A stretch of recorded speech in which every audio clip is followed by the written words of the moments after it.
This is that Peter. He is as all in as somebody can get, right? Can we agree on that? Okay. You don't have to, but I mean, he's pretty all in, right? So he says, I'm ready to go to prison with you, even to die with you. And then Jesus responds, but Jesus said, verse 34, Peter, let me tell you something. Before the rooster crows tomorrow morning, you will deny me 3 times. You'll deny even knowing me. And see, Jesus, he's saying to Peter, you may think that you're all in, but you're not yet. You may think, I know everything that there is to know, and I'm sold out, and I'm willing to die for it. But what he doesn't know is that Jesus knows that he's got questions that he doesn't even know he has yet. He's got doubts that he's going to face that he doesn't know that he's even going to face yet. And so he's saying, Peter, you may think you're willing to die for me, but you're not yet. And I say yet because, just so you know, he gets there. Pastor Andy, he shared the news with us last week that they all willingly died for Jesus. So his faith gets there. He gets that stronger faith. But I love that Jesus doesn't say, you're a failure. He just says, you're gonna deny me 3 times. It's going to happen. In fact, he goes on. He doesn't condemn or anything like that. He just goes on in the next few verses to tell his disciples, like, hey, here's what you need to do to prepare for the coming days as I am betrayed and as I'm crucified and as I go away. This is what you need to do, right?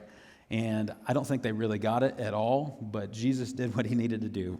And then the moment comes where Peter has the opportunity to stand up, to like really live out what he just said a few verses ago, like to stand up and say, I will die for you. I will go to prison with you. Like he just said that. And then just a few verses later in verse 56, he has the opportunity to live out what he just said. It says this, a servant girl noticed him in the firelight and began staring at him. Finally, she said, this man was one of Jesus' followers.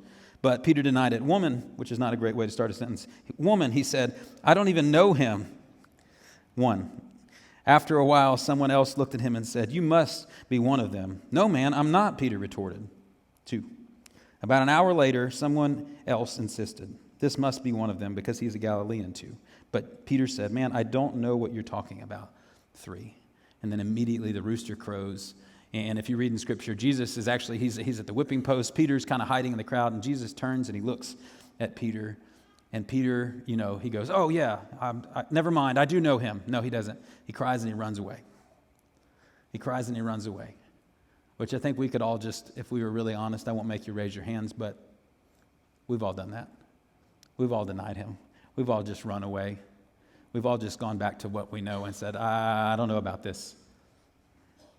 He runs away. See, Peter wasn't at the cross, as far as we know. None of the Gospels actually tell us what happened that next day after Jesus died. Other than Luke, he records that they rested. It's the Sabbath, we're going to rest. They knew how to do that, which sounds great, actually resting. That's a great idea. They didn't understand. They didn't understand what was happening. Even though Jesus literally had told them on repeat what was going to happen, right? He said, I'm going to die and I'm going to rise 3 days later. He had told them. Right, we read that in Matthew 16. Jesus is still alive. It says this, from then on, Jesus began to tell his disciples. In other words, from that point, and then he kept telling them. From then on, Jesus began to tell his disciples plainly that it was necessary for him to go to Jerusalem and that he would suffer many terrible things at the hands of the elders, the leading priests, and the teachers of religious law. He would be killed, but on the 3rd day, he would be raised from the dead.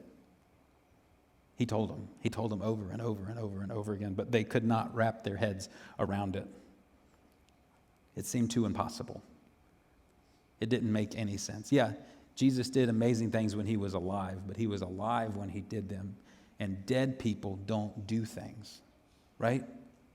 Which is true, right? And their belief came up to another belief, and instead of trying to grow in this faith, right? Like they'd witnessed all these things that Jesus had done. They hit this wall of, oh, well, I guess that's not true because this has been true my whole life and I've believed this my whole life. Dead people don't do things. And for anybody other than Jesus, maybe that's true. And so they ran away and they hid and they rested. And the question is like, what do you do in those moments? What do you do in those moments? Can I tell you, Peter really didn't get it. He really, really didn't get it. Actually, Jesus says what he says in Matthew 16, like, I'm going to die. All this is going to happen. And then Peter, with a huge amount of faith, apparently, says this in the next verse. But Peter took him aside and began to reprimand him. Not a good move, dude. Not a good move. He's reprimanding Jesus for saying such things. And he says, heaven forbid, Lord, this will never happen to you. And then I love, Jesus turned to Peter and said, get away from me, Satan. You are a dangerous trap to me. You are seeing things merely from a human point of view, not from God's. And see, what I think Jesus is doing here is, first of all, going, remember who you're talking to. But then secondly, I think he's kind of pointing to Isaiah 55, where it says, my thoughts are not your thoughts, declares the Lord, right? Neither are my ways your ways. As far as the heavens are above the earth, so are my thoughts above your thoughts, and my way is higher than yours, right? He's saying, I know you don't get it, but it's okay.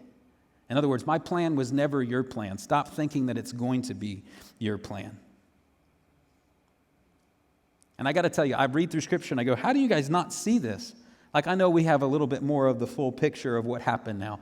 So I know I get to look on and be kind of judgy. But I go, I mean, like, how did you go from walking on water to, well, that must not be true, to just completely giving up on this thing? And Jesus is telling him, like, stop thinking that my plans are like your plan. Stop thinking that everything that you believed about your Messiah, right, about your God is actually who I am. In a way, I think Jesus actually came and led the disciples through kind of the deconstructing process. I mean, one of his most famous things he says is, you've heard it said, but I say, right? Like, one of those examples is, you've heard it said, love your neighbor and hate your enemy.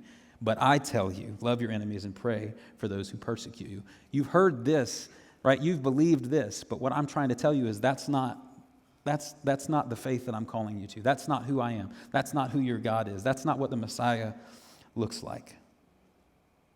Jesus was really trying to get them to see that, like, he was calling them to follow him, to see him, to believe in him and who he is, not just things that they had heard about God or a Messiah. He was saying, what you believed about me all this time, that's not who I am. That's not who I came to be. And so here's maybe a hard truth to just accept, but again, I don't want to not say it just because it's hard. Everything that you believe about God may not be true.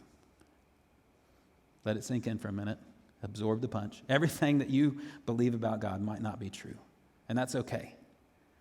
It doesn't mean that everything you believe about God isn't true just because one thing that you come up against turns out to not be exactly painted the way that you thought it was. And so many times, I'll tell you, I think about the 11 people that said yes last week and the 11 or 12, 13 before that, right?